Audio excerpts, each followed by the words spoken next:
ಶುಭವಾರ್ತೆಗೆ ಮತ್ತೊಂದು ಸಾರಿ ನಿಮ್ಮೆಲ್ಲರನ್ನು ಕೂಡ ಸ್ವಾಗತಿಸ್ತಾ ಇದ್ದೇನೆ.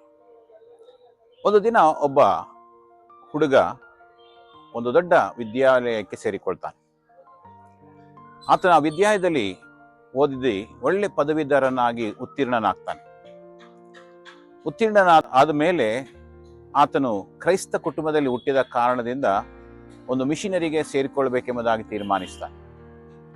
ಮಿಷನರಿಯಲ್ಲಿ ಆತನು ಬೈಬಲ್ ಅಭ್ಯಾಸವನ್ನ ಮಾಡಿ ಒಂದು ಒಳ್ಳೆಯ ಪದವಿಯನ್ನು ಪಡೆದುಕೊಂಡು ಒಂದು ಸಣ್ಣ ಸಭೆಯ ಸೇವಕನಾಗಿ ಆತನು ಆ ಸೇವೆಯನ್ನು ಪ್ರಾರಂಭಿಸ್ತಾನೆ. ಸ್ವಲ್ಪ ವರ್ಷಗಳ ಆದ ನಂತರ ಆತನು ಮತ್ತೊಂದು ಸಭೆಯನ್ನ ಪ್ರಾರಂಭಿಸ್ತಾನೆ.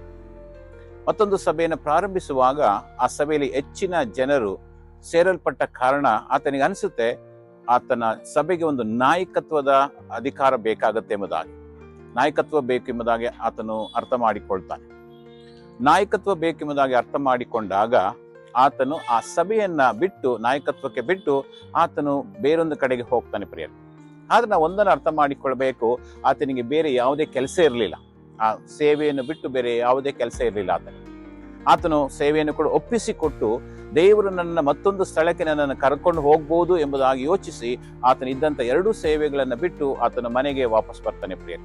ಕೊನೆಯದಾಗಿ ಆತನ ಕುಟುಂಬವನ್ನ, ತನ್ನ ಎಲ್ಲ ಬಂಧು ಬಳಗದವರನ್ನು ಬಿಟ್ಟು ಮತ್ತೊಂದು ಸೇವೆಯನ್ನು ಮಾಡೋದಕ್ಕೋಸ್ಕರವಾಗಿ ಆತನು ಬಯಸುವವನಾಗಿದ್ದಾನೆ.